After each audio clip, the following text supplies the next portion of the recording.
आपण location wise shoot करतो. बरेच वेळा असं होतं की एका लोकेशनमध्ये एका दिवसाला मला 3 गेटअप्स बदलायला लागायचे. तुमचं ॲसेट आहे आणि ते पाहिजेच पाहिजे नटाला. म्हणजे that is nothing that I do great. म्हणजे दिस इज द बेसिक द ॲक्टरला लागतंच.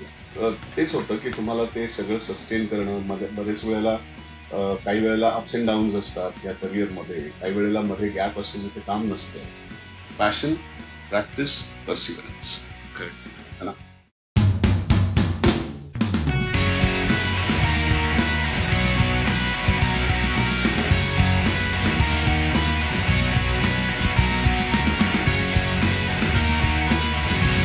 नमस्कार, मी श्रेयस देशपांडे आणि सीझन 3 मध्ये अजून एक एक्साइटिंग एपिसोड तुमच्या समोर घेऊन आलोय.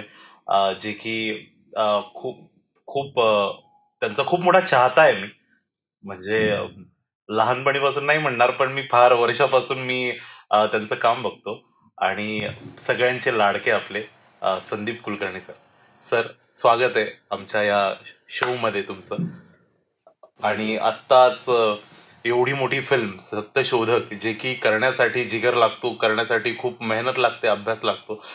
बट ऑब्वियस कुठलाही बायोपिक करण्यासाठी हे लागतंच, या गोष्टी सगळ्या लागतात. पण जिथून सुरुवात झाली की जेव्हा पहिल्यांदा पोस्टर बघितलं आम्ही सत्यशोधकचं, तर ते एवढं सुंदर होतं की कळालंच नाही की खरंच महात्मा ज्योतिबा फुले आहेत का संदीप कुलकर्णी. काय वाटतं, काय तुमची पहिली रिएक्शन होती की लोकांनी जे तुम्हाला बोलले, ज्या रिएक्शन आला, जे रिव्ह्यूज आले तुम्हाला पोस्टरवर? नाही, हे फारच काय म्हणतो समाधानकारक असतं. कारण बायोपिक मध्ये तो माणूस, व्यक्ती दिसणं फार गरजेचं असतं. अर्ध काम होऊन जातं. बरोबर. इनफॅक्ट जेव्हा निलेश जळमकर, आमचे लेखक दिग्दर्शक, हा सिनेमा जेव्हा माझ्याकडे पहिली स्क्रिप्ट घेऊन आले होते, तर तेव्हा मी त्यांना प्रश्न विचारला की मी का, म्हणजे महात्मा फुले. कारण मी कधीच इमॅजिन केलं नव्हतं, असं कधी वाटलं नव्हतं की महात्मा फुले कधी करू, किंवा असं आला नाही थॉट. पण त्यांनी काय केलं होतं, माझा फोटो आणि महात्मा फुलेंचा फोटो असा मॉर्फ केला होता आणि मला असा तो दाखवला. अच्छा. तर मलाच पहिल्यांदा आश्चर्य वाटलं की अरे, मी खरंच दिसू शकतो असं. म्हणजे तुम्हाला आधी त्यांनी सांगितलं होतं की विचारलं होतं या रोलसाठी, का डिरेक्टली तुम्ही आधी? नाही, ते घेऊनच आले होते. पहिली स्क्रिप्ट आणि तो फोटो. अच्छा. त्यामुळे त्यांनी तिथेच ते क्लिअर करून टाकलं की ओके यू आर. कारण त्यांनी बऱ्याच ऍक्टर्सचे केले होतेच, मला असं वाटतं. सो मी जरा जास्त क्लोजर जातो. आणि प्लस व्हॉट एव्हर त्याला ते परफॉर्मन्सेस आणि ह्याच्या जे काय माझा ट्रॅक रेकॉर्ड आहे ते बघून त्यांना वाटलं ओके, संदीपनी करावा. म्हणून मग त्यांनी ते दाखवल्यानंतर मग माझ्याकडे बाकी काही हेच नव्हतं. आणि मग नंतर स्क्रिप्टवर काम सुरू झालं. मग सगळं रिसर्चवर काम सुरू झालं. आणि मग कळलं की अरे बापरे, हे काय होते, काहीच माहिती नव्हतं त्यांच्याबद्दल. फारच वरवरचं माहिती. जनरली कुठल्या पण लहान मुलाला आपण विचारलं की महात्मा ज्योतिबा फुले कोण आणि सावित्रीबाई फुले कोण, तर हे त्यांना पाठ्यपुस्तकातून माहित असतं. आपण पण तिथूनच वाचून आलेलो आहे. ह्या व्यतिरिक्त तुम्हाला किती गोष्टी कळाल्या फिल्म करताना? चिकार म्हणजे मला पहिल्यांदा, म्हणजे ह्या निमित्ताने जेव्हा सगळा रिसर्च केला तेव्हा सगळंच, म्हणजे त्यांचं व्यक्तिगत त्यांचं जे आयुष्य होतं किंवा विचार होते, प्लस त्यांनी का हे सगळं केलं आणि मग काय काय केलं. कारण खूप इव्हेंट्स एका पाठोपाठ एक होत गेल्या. कारण जसं म्हणतो ना की ह्याला सपोर्ट करायला त्यांनी हे केलं, ह्याला सपोर्ट करायला ते केलं, असं ते खूप मोठा आवाज आहे त्यांचा. इनफॅक्ट उलट तेच झालं की 2.5 तासाचा सिनेमा करताना सिलेक्ट करावं लागतं आणि गोष्टी खूप होत्या, इव्हेंट्स खूप होत्या. आणि बायोपिकचा तोच असतो ना, आयुष्य असतं 70 वर्षाचं आणि आपल्याला तो 2.5 तासामध्ये ते कंपाईल करायला किंवा सिलेक्ट करायला लागतं. तर ते सिलेक्ट करताना सुद्धा आम्हाला खूप कठीण होतं. कारण सगळे इव्हेंट्स खूप महत्वाचे होते आणि फार इव्हेंटफुल होते. बरोबर. सगळ्यात त्यांचा बायोपिकची मजा ही होती की इव्हेंटफुल आहे त्यांचं आयुष्य. त्यामुळे तो सिनेमाला पण खूप पोषक आहे. म्हणजे आपण म्हणतो की ज्याला इव्हेंट्स लागतात, ज्याला हॅपनिंग्स लागतात, ते सगळं आहे त्यांच्या आयुष्यात. मग त्यातले किती घ्यायचे हा इनफॅक्ट प्रश्न पडला होता. म्हणजे एवढं मोठं आपण 2.5 तासामध्ये 2 तासामध्ये नाही दाखवू शकत. किती इव्हेंट्स दाखवणार आणि असं होतं. मग त्याला आम्ही एक धागा धरून की त्या इव्हेंट्स जसे फॉलो होतील त्या धाग्याला, तसं मग त्याला एक आपण म्हणतो एक हे करून मोती रोवली. ग्रेट. आणि तुम्हाला आता फिल्म रिलीज झाली आहे, लोकांना एवढी आवडतीये सगळ्यांना की तुमचा लुक, तुमची ऍक्टिंग तर खूप म्हणजे आधीपासून सगळे बघतात, तुमच्याकडे बघून शिकतात आमच्यासारखे स्टुडंट्स, मुलं म्हणा. पण काय रिव्ह्यूज येत आहेत फिल्म बघून लोकांचे? खूपच चांगले रिव्ह्यूज आहेत. कारण नुसतं काम नाही माझं, काम दोघांचं आहे, माझं आणि राजश्रीचं, सावित्रीबाई जिने केली आहे. पण बाकी सगळ्या नटांची म्हणजे इव्हन कॅरेक्टर्सची कामं म्हणा किंवा लुक्स कॅरेक्टर्सचे खूप फ्रेश आहेत. कारण खूप काही ऍक्टर्स आहेत जे सिनियर आहेत आणि यंग पासून, त्यांच्या तरुण काळापासून तुम्हीच रोल केलाय तो, टीनेज पासून. म्हणजे हे कसं, ते त्याचे 2-3 सीन्स आहेत, त्यामुळे ते व्हीएफएक्स मॅनेज होतात. ओके. म्हणजे जेव्हा शाहरुख आणि आमिर अख्खा सिनेमा व्हीएक्स वर त्याला कॉलेजचे दाखवतात आणि आपण ते झेलतो. 2-3 सीन्स होते जे मॅनेजेबल होते. सो तो एक भाग होता, तो प्रॉब्लेम नव्हता. इनफॅक्ट सगळ्यात ती गंमतीच होती की त्यांचा जो सगळा वयाचा जो स्पॅन आहे त्याच्यामध्ये पण ते त्यांचे लुक्स आम्ही आधीच त्याची म्हणजे लुक टेस्ट केल्या होत्या, ते कसे दिसतील काय दिसतील. इनफॅक्ट म्हणजे पूर्ण प्रोसेस आम्ही हे केली होती. त्यामुळे ते शूट करताना खूप सोपं जातं. कारण काय होतं, आपण लोकेशन वाईज शूट करतो. बरेच वेळा असं होतं की एका लोकेशनमध्ये एका दिवसाला मला 3 गेटअप्स बदलायला लागायचे. कधी टीनेजरचा असायचा, कधी मिडल एजचा असायचा, मग ओल्ड एजचा असायचा. अरे बापरे, असं सुद्धा झालेलं एका लोकेशनमध्ये, म्हणजे एका दिवसात. सो ऑब्व्हियसली त्याला पेशन्स लागतो त्याला, पण आधी तयारी असेल तर मग ते सोपं जातं. सगळ्यांना माहिती असतं एक्झॅक्टली काय कुठे करायचंय, कसं करायचं, किती प्रमाणात ती दाढी ठेवायची आहे, बरोबर, असं ते सगळं प्लॅन्ड असतं. पण तुम्ही एवढं सगळं करताना स्वतःला एवढं फिट कसं ठेवता? एवढं हेक्टिक शेड्यूल असतं, सगळ्यांना माहिती. म्हणजे आजकाल तर प्रेक्षकांच्या फार जवळ पोहोचलं आपण इंस्टाग्राम, फेसबुकमुळे, सोशल मीडियामुळे म्हणा. तुम्ही स्वतःला एवढं फिट कसं ठेवता? आणि आम्ही तुम्हाला बघतो काम करताना कंटिन्यू शेड्यूल लावणं, कंटिन्यू गोष्टी ह्या त्याच एनर्जीने करत राहणं, हे कसं पॉसिबल? तू म्हणतोस बरं, पण हे ऍसेटच असतं. म्हणजे दिस इज युअर ऍसेट. म्हणजे हे फिटनेस, तुमची एनर्जी ठेवणं, मेंटेन करणं, हे तुमचं ऍसेट आहे आणि ते पाहिजे नटाला. म्हणजे that is nothing that I do great. म्हणजे दिस इज द बेसिक ऍक्टरला लागतंच लागतं. मी असं म्हणत नाही की जाडं बारीक, माणूस जाडा असला तरी फिट असू शकतो. सो बायोलॉजिकली फिट असायला पाहिजे, एनर्जी असायला पाहिजे आणि झील असायला पाहिजे. झील इज व्हेरी इम्पॉर्टंट. झील आहे. सो ते फार गरजेचं आहे. बिकॉज तेच होतं की तुम्हाला ते सगळं सस्टेन करणं. बरेच वेळेला काही वेळेला अप्स अँड डाऊन्स असतात या करिअरमध्ये. काही वेळेला मध्ये गॅप असतो जिथे काम नसतं.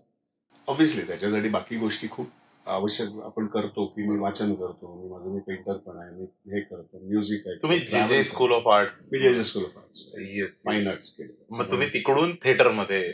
येस, तिथून थिएटरमध्ये आलो. वर्ल्ड सिनेमा पहिला पाहिला, मग सिनेमा मला आवडायला लागला. मग थिएटर करायला लागलो. सत्यदेव दुबे माझे गुरु होते, कोच होते. टफ होतं. सो 3-4 वर्ष मी त्यांच्याबरोबर 3 लँग्वेजेस मध्ये नाटकं वेगवेगळी केली. क्या बात आहे. आणि सुनील शानबाग म्हणून पण डिरेक्टर आहेत, दुबेंचेच स्टुडंट होते, बट ही वॉज सिनियर. म्हणजे ते स्वतः पण इंडिपेंडेंटली डिरेक्ट करायला लागले होते, त्यांच्याकडे काम केलं. सो ह्या सगळ्या एक्सपिरियन्सचा खूप मला फायदा झाला. आणि पहिलंच नाटक मी जेव्हा दुबेंकडे केलं होतं, मी असिस्ट करायचो, म्हणजे बॅकस्टेज वगैरे करायचो. ते अंधायुग होतं. ओके. ज्याच्यामध्ये नसीरुद्दीन शाह, अमरीश पुरी, मोहन भंडारी, आकाश खुराना अशी कास्ट होती. आणि ते हिंदीतलं खूप क्लासिक नाटक आहे, अंधायुग म्हणून. सो ते खूप त्याचे संस्कार खूप त्यावेळेला बघितले, रिहर्सल्स बघितले, बॅकस्टेज करत होतो मागची, असं ते सगळं करता करता. आणि मग काही शोज मी दुबेंनी मला त्या नाटकामध्ये एक रोल करायलाच ढकललं डायरेक्टली. सो फॉर मी खूप हे होतं. पण स्पॉन्टेनियसली ढकललं? नाही, त्यांचं ते असतं. म्हणजे एक माणूस खूप जर का त्याची आत्मधनं हे असेल आणि खूप काय म्हणतात त्याला डेडिकेशन असेल ना, तर ते ऑब्झर्व करतात. आणि मग ते करून त्यांनी कॉन्फिडन्स येतो. एवढ्या लोकांबरोबर आपण, आणि ते पण हिंदी नाटक, ते पण अशा लिरिक्स असलेलं नाटक. अर्थ फार सगळं समजत नव्हता, पण तयारी होती, त्याच्यात ते कानावर पडत होते, आपण म्हणतो ना संस्कार होता. बरोबर. तर ते त्यांनी खूप कॉन्फिडन्स झाला. आणि मग त्याच्यानंतर मग मोठे मोठे रोल्स मी करत गेलो नाटकामध्ये. विजय तेंडुलकरांची नाटकं करायला मिळाली, अलकुंजवारांचं करायला मिळालं.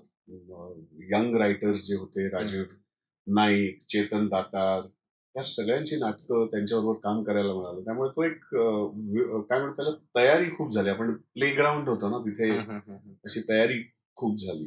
त्याच्यामुळे जेव्हा फिल्ममध्ये मला कॅरेक्टर्स रोल मिळाले तेव्हा एक काय म्हणतात त्याला थोडंसं तयारी असल्यामुळे युअर मोर तुम्ही ते करू शकता. बरोबर. मग देन इट बिकम्स की तुम्हाला ते मीडियम कसं समजून घ्यायचं किंवा तो कॅरेक्टरमध्ये आणखी डेप्थ्स कशी आणायची. पर्सनली तुम्हाला काय जास्त आवडलं, की थिएटर करण्यामध्ये मजा येते का फिल्मला, किंवा काय डिफरन्स? हा डिफरन्स म्हणून तो सगळ्यात महत्वाचा आहे की दोन हे मीडियम्स वेगवेगळे. सो ऍक्टरला सुद्धा हे मीडियम समजून घेणं फार गरजेचं आहे आणि त्याचे वेगवेगळे अनुभव आहेत. बरोबर. सो मला तो दोन्ही आवडलं. थिएटर पण, कारण ज्याच्यामध्ये मी काय म्हणतो माझं घडण झालं किंवा मी घडलो ते तर ऑब्व्हियसली, आणि अजूनही थिएटर फार आवडतं. आणि फिल्म हा एक वेगळा मीडियम आहे ज्याच्यामध्ये फिल्मचा एक ऍडिशनल भाग असा असतो की तुमचं काम रेकॉर्डेड, तुम्हाला लोक कधी बघू शकतात. करेक्ट ना, थिएटरमध्ये ते नाही. तो प्रयोग झाला का देन संपलं, किंवा प्रयोग संपले का नाटक संपलं. बरोबर. पण त्याची एक वेगळी मजा असते, त्याची जी एक लाईव्ह केमिस्ट्री असते, किंवा तिथे गणित तुम्ही जे काही वेगवेगळ्या गोष्टी करता ते सिनेमामध्ये प्रेक्षक समोर बघत असतात. हा, सो हे वेगवेगळे मीडियम्स आहेत आणि दोघांची मजा वेगवेगळी आहे. फार मस्त आहे ते दोन्ही. तसंच मी म्हणतो टेलिव्हिजन पण एक वेगळं मीडियम. आता वेब सिरीज आहे ही पण एक वेगळं, लिखाणापासून त्याचं एक हे वेगळं आहे. सिटी ऑफ ड्रीम्स बद्दल काय सांगाल तुम्ही? म्हणजे मी स्वतः एवढा दोनदा मी पाहिली असेल ती, आणि असं नाही वाटत की दुसरा सीझन बघतो मला वाटलं की आता येणार असं येत होतं. तुमचं वेब सिरीजचा विषय निघाला सिटी ऑफ ड्रीम्स, तर त्या वेब सिरीज मध्ये तुमचं जे कॅरेक्टर होतं हे म्हणजे खूपच आवडणारं कॅरेक्टर होतं. त्या कॅरेक्टर विषयी सांगाल का जरा, की कसं ते मिळालं आणि कसं वर्कआउट झालं ते character? So City of Dreams ही माझी पहिली वेब सिरीज हिंदीमध्ये. नागेश कुकुनूर जेव्हा लिहित होता तेव्हाच ह्या कॅरेक्टरसाठी मी त्याच्या डोक्यात होतो. कारण त्यांनी डोंबिवली फास्ट पाहिला होता आणि तेव्हापासून त्याचा फोन आला होता आणि म्हणाला, संदीप कधी काम करेंगे साथ में वगैरे. पण एवढ्या वर्षांनी तो योग आला, त्यामुळे तो लिहितानाच त्यांनी मला डोक्यात ठेवलं होतं. त्यामुळे मी त्याला भेटलो तेव्हा त्यांनी मला एकच सांगितलं की संदीप ये रोल, हा कॅरेक्टर असा आहे, हा एकच इनसेंट आहे. इनसेंट म्हणजे कसं की तो त्याच्या जगातला आहे, बाकी सगळे खूप मॅनिप्युलेटिव्ह कॅरेक्टर्स आहेत. बरोबर. ओके, त्याच्यामध्ये हा एका अर्थाने खूप इनसेंट आहे. याला फक्त आपलं काम, आपलं जे साधेपण आहे ते फक्त आहे, आणि मग त्याला तो रिॲक्ट होतो. असं त्यांनी मला समजवलं होतं. बाकी काही त्यांनी समजवलं होतं. बाकी मग ते जसे सीन्स आले तसे ते होत गेले. तर सगळ्यात महत्वाचं तेच होतं की आपलं जे शहरीकरण जे आहे ते मला कम्प्लिटली इरेज करावं लागलं. अच्छा. हा, म्हणजे कारण शहरामध्ये माणूस खूप असतो, म्हणजे नकळत सुद्धा मॅनिप्युलेटिव्ह होतो, नकळत सुद्धा त्याचे काहीतरी छोटे. तसा हा नाहीये. म्हणजे ह्याला स्वतःचा पगार वाढून मागायला सुद्धा त्याच्यामध्ये तो हे नाहीये ना. बरोबर. की एवढा कॅश तो सांभाळतोय सगळ्या पॉलिटिशियन्सचा, पण घरामध्ये खाण्याचे वांदे. सो असा तो आयरनी आहे त्या सगळ्या ह्याची. पण त्याच्यासाठी तो काय फार असं दुःख नाहीये किंवा त्याला असं हे नाहीये. पण असा तो आहे, तो त्याच्याच जगात रमणारा आणि असा तो आहे. आणि तो जो ती जी बाई येते त्याच्या आयुष्यामध्ये, तो एक सररिअलिस्टिक काइंड ऑफ अ ट्रॅक आहे की म्हणजे हे खरं आहे नाहीये असा तो आहे तो ट्रॅक. म्हणजे तो आहे खरा, पण तो असं होऊ शकतं की ते सो त्याचं हे पण असू शकतं, ते काय म्हणतो त्याला, हा म्हणजे त्याचं काय म्हणतो त्याला, हा म्हणजे he is thinking about it but it's not असा तो मिस्टिरियस काहीतरी एक वेगळा ट्रॅक आहे तो. सो तो फार मजेशीर सगळा तो लेअर होते त्या ह्याच्यामध्ये, आणि मला फारच मजा आली ती करताना. आणि नागेश व्हॉट अ डिरेक्टर. म्हणजे एकतर तो त्याला करेक्ट तो असा सुरात आणायचा किंवा द्यायचा, किंवा त्याची एनर्जी जी होती ना, म्हणजे ऍज अ डिरेक्टर सुद्धा सकाळी तो जे 7 वाजता जी एनर्जी असते रात्री 10 वाजेपर्यंत तेवढीच असायची. एवढ्या लोकांनी गोळ्या खाल्ल्या, मार खाल्ला त्या वेब सिरीज मध्ये, पण तुमच्या वेळेस एवढं वाईट वाटत होतं. सो तो सगळ्यात लवेबल कॅरेक्टर त्याच्याही ह्याच्यात होता. इनफॅक्ट म्हणूनच सेकंड सीझन मध्ये तो मला लोकांना तो हे द्यायचा होता शॉक की अरे नाही, म्हणजे काय म्हणतो, फिअर ऑफ मिसिंग म्हणतो ना आपण, की नाही हा पाहिजे असं तो ऑडियन्सला त्याला द्याय. म्हणून मी त्याला तेच म्हटलं का रे तू एवढा लोक यार हो, आणि तो म्हणतो मी ह्याच्या पलीकडे आता ह्याला किती खेचणार, म्हणजे फॉर द, कारण त्याच्यामध्ये बाकी काही मला त्याच्यामध्ये मॅनिप्युलेटिव्ह करायचं नव्हतं, मला त्याच्यामध्ये काही त्याला वेगळं करायचं नव्हतं. So he has to go with his, काय म्हणतो त्याला, त्याचं जे जेन्युनिटी आहे, प्रामाणिकपणा आहे, हा जो काही त्याची जेन्युनिटी आहे त्याच्या ह्याच्यातच तो जायला पाहिजे असं त्याचं म्हणणं. सो इट वर्क, मस्त झालं ते. जेवढं तुम्ही ह्या कॅरेक्टरमध्ये लव्हिंग होतात, तर पहिलं म्हणजे जे मी पहिल्यांदा बघितलं तुम्हाला स्क्रीनवर, डोंबिवली फास्ट, मी नांदेडमध्ये किनवट म्हणून एक तालुका आहे, तिथे त्या थिएटरमध्ये मी बघितला होता तो, आणि आम्ही बघून आलो. तसा इम्पॅक्ट एवढा झाला माझ्यावर मी लिटरली कुठं पण थम्सअपची बॉटल वगैरे घेतली तर त्याच्यावर एमआरपी बघायला तिथून सुरुवात झाली माझी. आणि तो असा होताच ना की सर्किट कॅरेक्टर होतं ते एकदम, की नाही पटत 2 रुपयासाठी जर तुम्ही दुकान फोडताय तुम्ही, तर त्याचा तेवढा इम्पॅक्ट आमच्या सगळ्यांवर झाला होता तेव्हापासून. तर ते तेव्हापासून डोक्यात तुम्ही आमच्या भिंताय, मग गुंतता हृदय हे सिरियल, अँड देन श्वास. श्वास इज अमेझिंग. म्हणजे जेव्हा तुम्हाला कळालं की ह्या फिल्मला बेस्ट नॅशनल अवॉर्ड आहे बेस्ट फिल्मचा, काय म्हणजे तुम्ही विचार केला होता बनताना असं की? अजिबात. इनफॅक्ट श्वास माझी पहिली मराठी फिल्म, आणि त्याच्या आधी माझे हिंदी झाले होते सगळ्या. श्याम बेनेगल, गोविंद निहलानी, सुधीर मिश्रा, रामगोपाल वर्मा, मधुर भंडारकर. कुठल्या डिरेक्टर सोबत सगळ्यात जास्त मजा आली काम करायला? सगळ्या वेगवेगळ्या डिरेक्टर्स मध्ये फारच, आणि काय असतं ना, वेगवेगळ्यांचा अप्रोच वेगवेगळा असतो, आणि ह्या एक्सपिरियन्स डिरेक्टर्सनी मला फिल्म बद्दल खूप शिकवलं काम करताना. म्हणजे मला अजूनही आठवतं, श्याम बेनेगलांची माझी पहिली फिल्म होती मम्मो, आणि त्यावेळेला कॅमेराचा खूप आवाज यायचा. त्यावेळेला कॅमेरा एक तर फिल्म कॅमेरा होता, डिजिटल नव्हते, आणि त्याचा खूप आवाज यायचा, आणि मला कधी अनुभव नव्हता. सो थिएटरमध्ये मी खूप काम केलं होतं. श्याम बेनेगलांनी मला पाहिलं पण होतं, म्हणून त्यांनी मला कास्ट पण केलं, आणि माझ्याबरोबर माझे फरीदा जलाल बरोबर सीन्स असायचे. तर आम्ही सगळी तयारी केली, सगळं झालं मस्त, पण ऍक्शन म्हटलं, कॅमेरा रोल झाला का मी ब्लँक व्हायचो, कारण त्याचा आवाज यायचा. मला कळायचं नाही ते असं काय होतं. असं 2दा-3दा झालं, मलाच कळेना असं का होतं. मग बेनेगलांनी थांबवलं. ते म्हणते, मला असं बाजूला घेतलं, खांद्यावर हात ठेवला. ते म्हणाले की Sandeep, I have seen you in theatre, you are a brilliant actor, and I know की तुझी पहिली फिल्म आहे, is your first film. So once you start believing that the camera doesn't exist, then you will be a film actor. हे मंत्र मला आयुष्यभर, म्हणजे तिथून जे माझी गाडी सुटली की मी फिल्म ऍक्टर किंवा फिल्म आत्मसात करायला माझी सुरुवात झाली. इतकं ते असे, हे लोक प्रगल्भनीय लोक असतात ना, ते असे छोट्या गोष्टीमध्ये इतकं काय काय देतात. सो असं बरं, सुधीर मिश्राकडनं मी कॅरेक्टरायझेशन खूप शिकलो. कॅरेक्टर्स मध्ये वेगवेगळे लेयर्स कसे आणायचे फिल्ममध्ये. सो बरंच काय काय झालं होतं. त्यामुळे जेव्हा श्वास पहिली फिल्म आली तेव्हा इनफॅक्ट मी तसा खूप यंग होतो, आणि मला पोर्ट्रे करायचा होता एक ऑन्कोलॉजिस्ट जो ऑलरेडी एक्सपिरियन्स्ड आहे, बरोबर, ज्याचा शब्द म्हणजे एक लास्ट वर्ड आहे असा तो ऑन्कोलॉजिस्ट आहे. इतका तो हे आहे, केवढे तरी ऑपरेशन्स त्यांनी केलेले आहेत वगैरे, आणि माझं वय तसं लहान होतं. बरोबर. तर पण मग मी पुणतांबेकर, शैलेश पुणतांबेकर ज्यांची केस होती ज्याच्यावरती हा सिनेमा झाला, त्यांच्या मी क्लिनिकमध्ये जाऊन बसायचो, ऑब्झर्व करायचो, त्यांचे ऑपरेशन्स. म्हणजे प्रॅक्टिकली तुम्ही त्या गोष्टी केल्या, कारण त्यांचा वावर काय असतो ऑन्कोलॉजिस्टचा, कसे ते विचार करतात, कसे ते पेशंट्स बरोबर डील करतात, हे खूप मी ऑब्झर्व केलं, आणि मग ते मी कॅरेक्टरमध्ये आणण्याचा खूप प्रयत्न केला. सो श्वास हा सिनेमा असा होता की प्रत्येकाने खूप मेहनतीने आणि इमानदारीने सिनेमा केला होता. म्हणजे संदीप सावंतनी तो लिहिला फार छान. मग त्याचं ते आधीचं काम जे होतं, जसं मी या क्लिनिक मधनं केलं, तर त्या मुलाबरोबर त्यांनी खूप वर्कशॉप्स आणि त्याच्याबरोबर हे काम केलं होतं, सो दॅट त्या मुलाला पण त्याची नॅचरल एबिलिटी कशी आणायची वगैरे, इतकं ते इतकं छान त्या ह्याच्यात सगळं जुळून आलं होतं. अरुणचं, नलावडेंचं काम वगैरे सगळं. तो त्यामुळे तो ना बनवताना सगळ्यांनी तो इमानदारी आणि जेन्युनिटीने असा तो सिनेमा केला. म्हटलं नव्हतं कधी की त्याला नॅशनल अवॉर्ड किंवा पुढे ऑस्कर्सला ऍक्च्युली. पण तीच सिनेमाची गंमत असते. म्हणजे सिनेमाचं मी नेहमी म्हणतो एक मॅजिक असतं सिनेमाचं, आणि तो पूर्ण इंडस्ट्रीसाठी आणि आपल्या लोकांसाठी खूप अभिमानाचा क्षण होता की ऑस्कर्ससाठी सिनेमा गेलाय.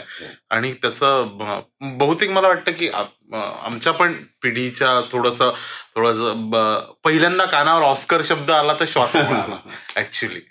हा, म्हणजे माझ्यासाठी सुद्धा असं होतं की ऑस्कर हे अवॉर्ड्स आम्ही खूप बघायचो, त्यावेळेला अमेरिकन मध्यरात्री, आपल्या इंडियन ह्याच्या मध्यरात्री ते होतात. मित्र बसून ते ऑस्कर ती फिल्म आणायचो, बघायचो. असं ते ऑस्कर आमच्यासाठी आधी कोणासाठी असतं, आता तर तरी खूप कॉमन झालंय, पण त्यावेळेला खूपच होतं. म्हणजे त्या फिल्म, आणि फिल्म त्या अचीव्ह करणं पण सोपं नव्हतं, कारण ते VHS कुठून कसे आम्ही, आता तर काही डिजिटली कुठे फिल्म मिळून जातात. तर त्यावेळेला असं कधी म्हणजे होतं की यार कधी आयुष्यामध्ये आपली फिल्म, असं नाही, आतून खूप होतं. आणि पहिलीच मराठी फिल्म ऑस्करला नॉमिनेट झाली. सो दॅट वॉज म्हणजे ड्रीम कमिंग ट्रू. मला त्यावेळेला असं आठवते 2-3 दिवस मला खरंच वाटत नव्हतं की असं काहीतरी घडलंय. आपण म्हणतो ना एक स्वप्नात किंवा ह्याच्यात असतो, एक सररियल ह्याच्यात असतो, की अरे खरंच घडलंय का. 2 दिवस लागले ते म्हणजे बिलीव्ह करायला. मोमेंट्स. काय जास्त अवघड होतं, डोंबिवली फास्ट मधलं कॅरेक्टर का श्वास मधला अँकिओलॉजिस्ट? दोन्ही तसेच इतकेच अवघड होते. डोंबिवली फास्ट मध्ये हेक्टिक खूप होतं, फिजिकली किंवा काय म्हणतो त्याला, काम करणं पण हेक्टिक होतं, कारण खूप आउटडोअर, आणि तो सतत त्याच्यातला जो इंटेन्सिटी आहे ती मेंटेन करणं हे खूप हेक्टिक होतं. पण मजा आली. म्हणजे बघताना असं वाटतं की तुम्ही खरंच तसेच आहात. म्हणजे ते ऍक्च्युअल लाईफ मध्ये कसे आहात तुम्ही?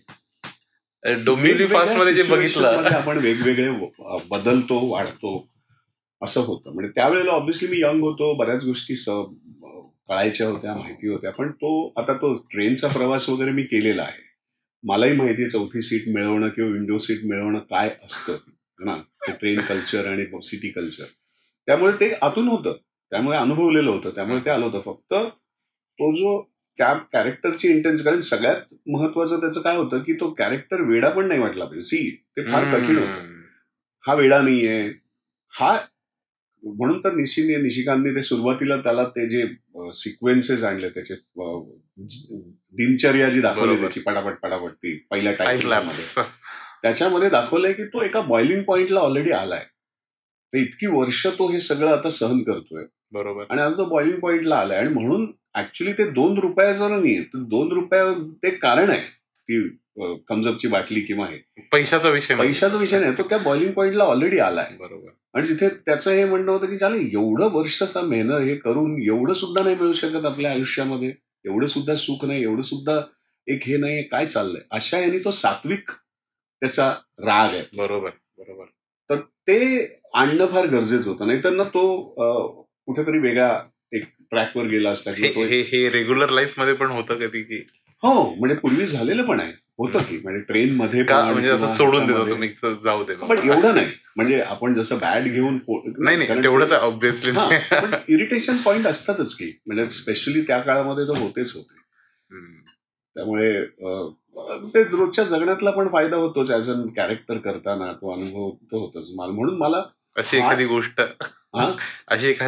असा एखादा किस्सा असेल जो खूप वेळा, म्हणजे आपण काय म्हणतो त्याला, त्यावेळेला पण होतच ना, आणि त्यावेळेला तर इंटेन्सिटी पण होती, काहीतरी करायचं होतं, थिएटरची एनर्जी होती. तर बरेच वेळेला काय म्हणतो त्याला, कारण छोटं असतं आणि आपण ब्लास्ट होतो वगैरे, ते होतं खूप वेळेला झालं त्यावेळेला. ओके. पण मला आता सिग्निफिकंटली आठवत नाही, कारण ते आता माझ्यासाठी असं वाटतं अरे काय मूर्खपणा होतं. राजश्री सोबतची केमिस्ट्री कशी होती फिल्म मध्ये, सत्यशोधक मध्ये? अमेझिंग. म्हणजे ती वर्क होणं पण फार गरजेचं होतं, कारण या सिनेमामध्ये त्या दोघांची जी केमिस्ट्री होती ती खऱ्या अर्थाने अशी केमिस्ट्री होती त्या काळामध्ये. बरोबर. की न बोलता त्यांना कळायचं की काय हवंय किंवा काय त्यांच्या मनात आहे, काय तिच्या मनात आहे, इतकं त्यांच्या दोघांचं. सो दे वर लाईक 2 बॉडीज आणि 1 सोल, असे ते दोघे होते, आणि ते सिनेमामध्ये आणायचंच होतं. ते फार महत्वाचं होतं. म्हणून राजश्री हे मी तिला जेव्हा हे कास्टिंगचं चालू होतं तेव्हा खूप वेगवेगळ्या आपल्या ऍक्ट्रेस आणि हे वगैरे चालू होतं, पण राजश्रीचं मी काम पण पाहिलं होतं, आणि मग हेही कळलं की ती खूप सोशल वर्क करते. ती खूप शाळांचं काम करते, ती पाण्याचं काम करते, असं खूप तळमळीने काम करते ती. म्हटलं अरे म्हणजे ऍक्टर चांगली आणि असं कॉम्बिनेशन. म्हणून मग तिला विचारलं, आणि ऑब्व्हियसली तीही तयार झाली, आणि मग ते तेव्हापासून मग ऑब्व्हियसली मग ते डिस्कशन आणि हे ते आमच्यात छान सूर जुळले, आणि मग करताना पण मग ते फार मजा आली. म्हणजे इफ यू सी किती मस्त ती केमिस्ट्री, आणि तिचे काही वेळेला तर डायलॉग्स फार कमी आहेत. एखाद्या सीनमध्ये ते डायलॉग पण नाही आहेत, पण ते ज्या पद्धतीने तिने रिस्पॉन्ड केलं, ज्या पद्धतीने तिचा प्रेझन्स आहे तो अमेझिंग आहे. जेव्हा रिलीज व्हायला येते फिल्म, म्हणजे या प्रोसेसला मी असं ऐकलं की फार वेळ गेला. 6-7 वर्षापासून फिल्म सुरू झाली होती. तर ती एक्साइटमेंट आत्ताही तेवढीच होती जेव्हा सुरू झाली होती फिल्म? ती ठेवायला लागली. ऍक्च्युअली काय झालं, 6 वर्षापूर्वी पहिली स्क्रिप्ट आली, त्याच्यावरती पण वर्ष 1.5 वर्ष काम झालं, म्हणजे शूटला जायच्या आधी. कारण खूप म्हणजे एक लक्षात आलं होतं की हे काम असं पटकन काय म्हणतो त्याला प्रगल्भता किंवा त्या स्क्रिप्टला प्रॉपर वेळ दिल्याशिवाय सुरू नाही करायचं. कारण मी जसं मगाशी म्हटलं तसं एवढे इव्हेंट्स आहेत. बरोबर. मग कसे इव्हेंट्स घ्यायचे, का घ्यायचे, त्याचे काय त्यांनी होणार आहे. बरोबर. तर 1.5 वर्ष तर स्क्रिप्टवरतीच आम्ही खूप काम केलं. तो आणि एकतर निलेश अकोल्याचा आहे. ओके. त्यामुळे तो अकोल्याला असायचा. मग तोच तिकडे मला वाटतं शिक्षक पण होता, म्हणजे तो त्याचे क्लासेस पण चालतात. त्यामुळे तो वीकेंडलाच कधीतरी मग तो त्याचं ते काम सांभाळून तो लिहायचा वगैरे असं सगळं होतं. त्यामुळे 1.5 वर्ष तर असाच स्क्रिप्टमध्ये गेलं. 1.5-2 मग सुरू झालं, मग पहिला शेड्यूल झालं, मग हे झालं, मग कोविड आलं. कोविडमध्येच 3 वर्ष गेली. कारण पहिला तर कोविडमध्ये तर सगळं, दुसऱ्या पहिला कोविड नंतर आम्ही सुरू करायचं प्लॅन केलं आणि लगेच परत दुसरा कोविड येण्याचं. त्यामुळे ऑलमोस्ट एकदा सेट आमचा याला भोरला तयार झाला होता आणि आम्हाला नाही करता आलं शूट. अरे प्लॅन असंही झालं. सो अडथळे खूप आले सिनेमा करताना, पण याचा फायदा असा झाला की खूप वेळेला त्या गोष्टीला रिव्हिजिट करता आलं. करेक्ट. सीन्समध्ये किंवा काय अजून सीन्सला बांधता येईल किंवा काय करता येईल, मला सुद्धा असं इनफॅक्ट. तर त्यामुळे तो एका अर्थाने फायदा पण झाला आणि त्यामुळे तो आता जो आहे तो खूप छान प्रोडक्ट करायला आलाय. खरं. आणि या सगळ्यामध्ये काही ठिकाणावर म्हणजे नो डाऊट की कुठेतरी असतोच तो तीळ का, पण काही ठिकाणावरून ट्रोलिंग होतीये फिल्मसाठी. तर ती ज्या पद्धतीनं होतीये ते कुठेतरी चुकीचं वाटतं ऍज अ ह्युमन, की आपण तुम्ही एवढं मेहनतीनं फिल्म बनवली आणि फिल्म लोक बघताना एकाच अँगलनं बघतात की संदीप कुलकर्णी. तर हे तिथे काम करणारे हे नसतात की तिथं काम करणारे सगळे कुठल्या ना कुठल्या बॅकग्राऊंडवरून आलेले आहेत तिथं सेटवर. प्रत्येक जण फक्त पोटासाठीच नाही तर इमोशन्ससाठी पण तिथे काम करतोय. की ही बायोग्राफी करणं ही छोटी गोष्ट नव्हती.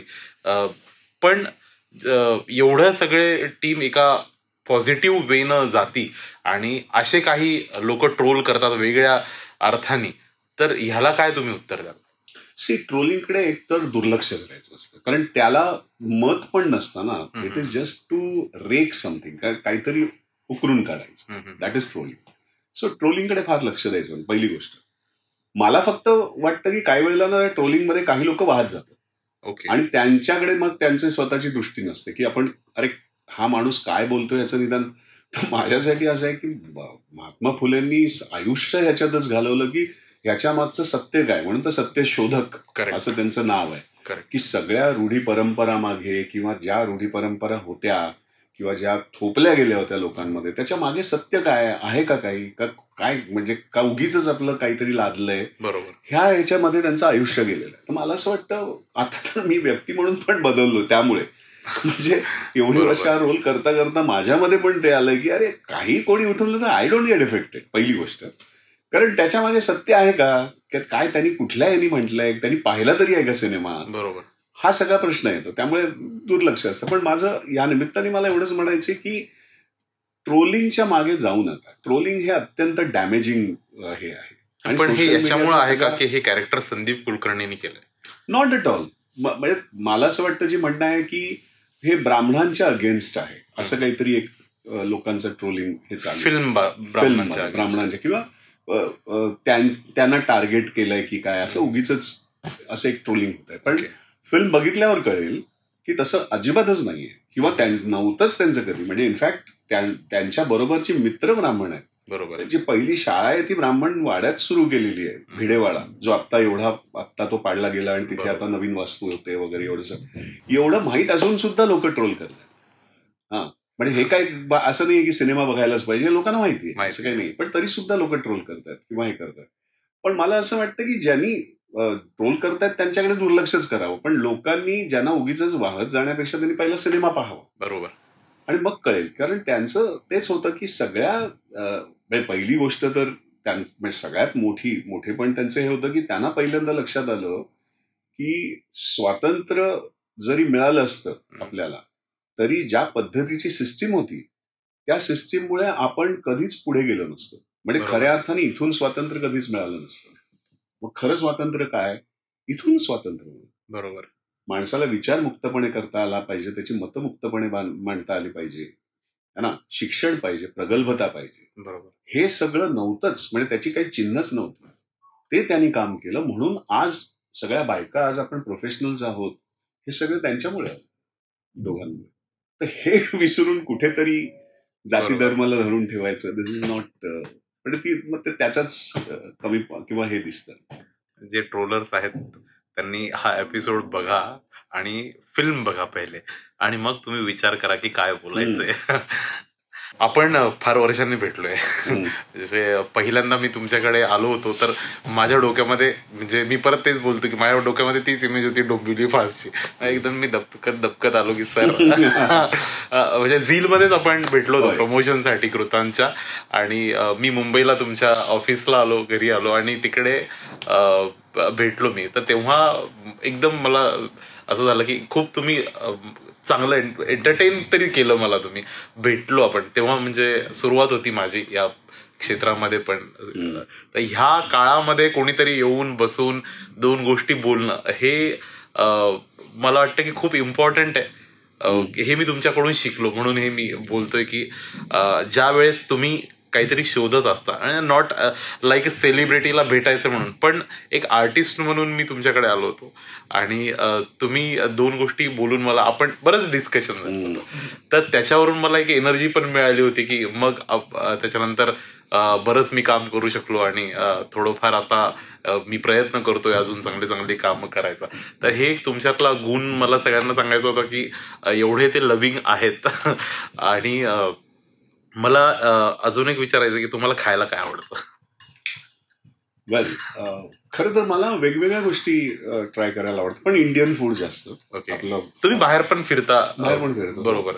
तिथलंही मला स्टेपल फूड जे असतं ते मी ट्राय करतो, आवडीने खातो वगैरे. पण मला जनरली एक तर फिश खूप आवडतं. ओके. वेगवेगळ्या देशामध्ये आपल्या इथली मालवणी काय, कोकणी काय, हे तर मी तुमचे स्टेटस असं बघतो की तुम्ही जास्त पोस्ट करत नाही, पण तुम्ही मागे काही दिवसामध्ये एकदम धप्पाधप तुम्ही बाहेरच्या देशामधले इकडे इकडे इकडे इकडे टाकत होतात स्टोरीज. हो, नाही, कारण तो ट्रॅव्हलॉग मला खूप आवडतो. म्हणजे मी पण अशा लोकांचे ट्रॅव्हलॉग खूप बघतो. मला आवडतं म्हणजे फिरायला, ट्रॅव्हल करायला, लोकांबरोबर कनेक्ट करायला, तिथलं. म्हणून तुम्ही बडे आम पण सुरू केलं. सो बडे आम हे इनफॅक्ट ह्या महात्मा फुले सिनेमामुळे झालं. ओके. मी जसं म्हटलं तसं की आतून मी मला खूप बदललो, म्हणजे नकळत काय किंवा असं काय बदल झाले. मला खूप आता एक थोडासा ना व्यापक विचार करायला शिकलो मी की लागलो.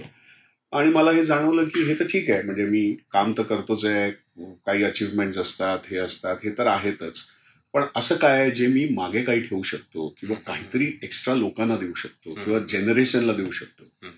अशा याने माझ्या लक्षात आलं की अरे, आपल्याकडे एवढी माणसं असतात, आजूबाजूला इंटरेस्टिंग माणसं भेटतात आणि ती आम आहेत, पण त्यांच्या वेगवेगळ्या खूप छान क्वालिटीज आहेत आणि ते खूप अप्रतिम काम करत असतात, काही वेगवेगळा इम्पॅक्ट करत असतात सोसायटीला. तर अशा लोकांबरोबर पॉडकास्ट करावा, सो दॅट ते अनुभव लोकांपर्यंत पोचावे, यंग जनरेशनला पोचावे आणि कळायला पाहिजे की कॉमन माणूस म्हणजे आम माणूसच मोठा होतो. बरोबर. आणि त्याच्या कामामुळे आणि त्याच्या विचारामुळे तो मोठा होतो. जन्माला आमच येतो. करेक्ट. म्हणूनच बडे आम. ते नाव खूप इंटरेस्टिंग आहे. सो ते तसं झालं, इमर्ज पण तसं झालं की त्या कॉन्टेंटमुळे ते इमर्ज झालं नाव. क्या बात. बरं, आता मी काही प्रश्न तुम्हाला विचारतो, त्याची पटापट उत्तर तुम्हाला द्यायची आहेत. Rapid? Not like rapid, you can take some time. असं कधी झालंय का की कुठला रोल मिळवण्यासाठी फिल्मचा तुम्ही खोटं बोललाय? मला कधीच नाही बोलावं लागलं, सिरियसली. कशासाठी? मला ते इनफॅक्ट रोल आलेच. बरं, कुठला सीन करताना कधी पर्सनली हर्ट झालात का? सीन करताना?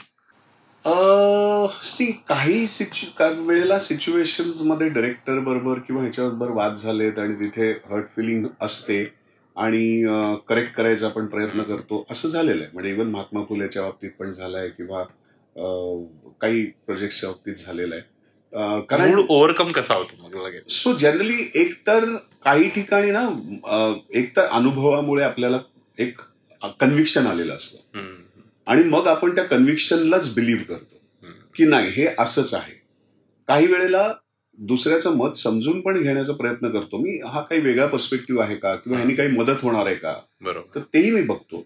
पण नसेल आणि मला माहिती आहे आतून की नाही हे चुकीचा सूर आहे, हे चुकीचं आहे, तर तिथे आहे फुट ना फुट डाऊन, नाही हे असंच म्हणा. Okay, cool. कधी को ऍक्टर सोबत काम करताना झेलस फील केलं?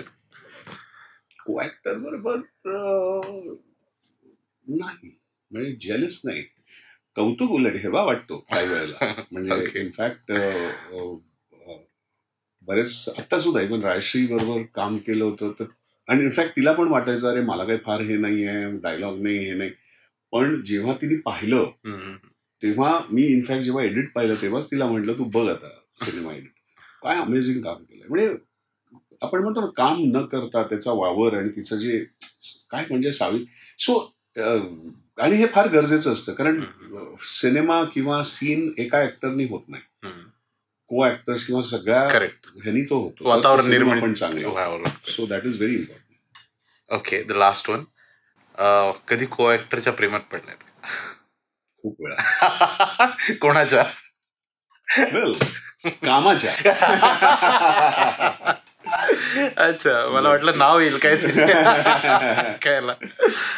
ओके, तुम्हाला बघताना स्क्रीनवर उत्तरार्धाकडे येतोय आपण थोडं, फक्त एंटरटेनमेंट म्हणून बघत नाहीत. आता झील इन्स्टिट्यूटमध्ये पण आमच्याकडे फिरोदिया करंडकमध्ये मुलं पार्टिसिपेट करतात, पुरुषोत्तम करंडकमध्ये पार्टिसिपेट करतात, आणि तुम्ही स्वतः बघितलेलं पण आहे, सेट बघितलाय तुम्ही थिएटरचा. तर तिथून तुम्हाला जेव्हा स्क्रीनवर आम्ही बघतो तर तेव्हा फक्त ऍक्टर म्हणून बघत नाही, तुम्हाला एक आयडल म्हणून आम्ही बघतो की आपल्याला पण अशी ऍक्टिंग करायची आहे, जे ऍक्टर्स आहेत आपल्याला पण असं दिसायचंय. तर त्याच्याबद्दल तुम्हाला काय दोन गोष्टी तुम्ही सांगू शकाल आजच्या नवीन पिढीच्या ऍक्टर्सला? सो हे ना, हे मी पण जेव्हा नवीन होतो तेव्हा मलाही असं वाटायचं. So this is very common. कोणालाही नवीन ऍक्टरला किंवा नवीन आर्टिस्टला हे वाटणारच की अरे मला असं करायचंय. जसं माझ्यासाठी अमिताभ बच्चन, नसीरुद्दीन शाह, यु नो, काही वेस्टचे काही ऍक्टर्स आहेत, डेनिरो, किंवा अरे असं जमाय, हे होऊ शकतं. कारण त्या ज्या क्वालिटीज आहेत ना, त्या क्वालिटीज फक्त आपल्याला आत्मसात करायला लागतात. बरोबर. कारण ते सोपं नसतं, ते कमवलेलं असतं. बरोबर. आणि ते आपल्याला कमवायचं असतं. सो हे कमवण्यासाठी तुम्हाला त्या क्वालिटीज आणायला लागतात. तुम्हाला स्वतःमध्ये ती एक सगळंच म्हणजे डिसिप्लिन, मग तुमचं शो, तुमचं पॅशन. काही वेळेला तर आता जर श्वास डोंबिवली फास्ट असा हाय मिळाला त्याच्यानंतर परत लो येतोच. बरोबर. आणि दिस इज व्हेरी, जसं दिवस आहे रात्र आहे ना, तसंच अप आणि डाऊन हे होणारच होणार. सो ह्याची एक काय म्हणतात तुम्हाला माहिती पाहिजे, त्याची एक तुम्हाला कंडिशन करून घ्यावं लागतं ना. बरेच वेळेला कॉम्पिटिशनला घाबरतात मुलं, आणि चांगली क्वालिटी असून पण बॅकआउट करून परत जॉबकडे पण वळतात. दॅट इज बिकॉज पॅशन कमी आहे, पर्सिव्हरन्स कमी आहे, पेशन्स कमी आहे. ह्या 3 गोष्टी तर लागतातच लागतात. इनफॅक्ट पॉडकास्टमध्ये माझे त्याच 3 क्वालिटीज तुला दिसतील: पॅशन, प्रॅक्टिस, पर्सिव्हरन्स. ह्याच गोष्टी आणि ह्या सगळे जेवढे आता बडे आम आहेत ज्यांच्यावर मी ह्याच क्वालिटीज त्यांच्यामध्ये असतात. कुठल्याही ऍक्टर जेव्हा मोठा किंवा कोणी माणूस मोठा होतो किंवा ज्या काही त्याच्यामध्ये हे येतं ते या 3 गुणांमुळेच येतं. बाकी मग तुम्ही शिकत जाता. तुम्ही ज्यांच्याबरोबर काम करताय, मग डिरेक्टर्स आहेत, तुमचे को ऍक्टर्स आहेत, बघून शिकतो, वाचून शिकतो, हे सगळं आहे. पण हे सतत करावं लागतं. It's a process. असं पटकन येत नाही आणि ते कमावं लागतं. काय बात. खूप मजा आली बोलताना तुमच्यासोबत, आणि बऱ्याच दिवसांना आपण भेटलो तर एवढं तुमच्यासोबत थोडा वेळ घालवणं पण खूप एक्सपिरियन्स मिळवण्यासारखं आहे आमच्यासाठी.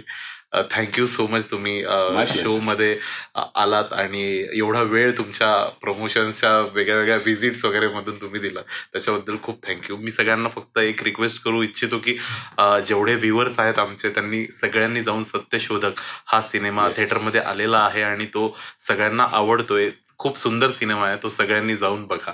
थँक्यू. थँक्यू. नमस्कार, मी संदीप कुलकर्णी.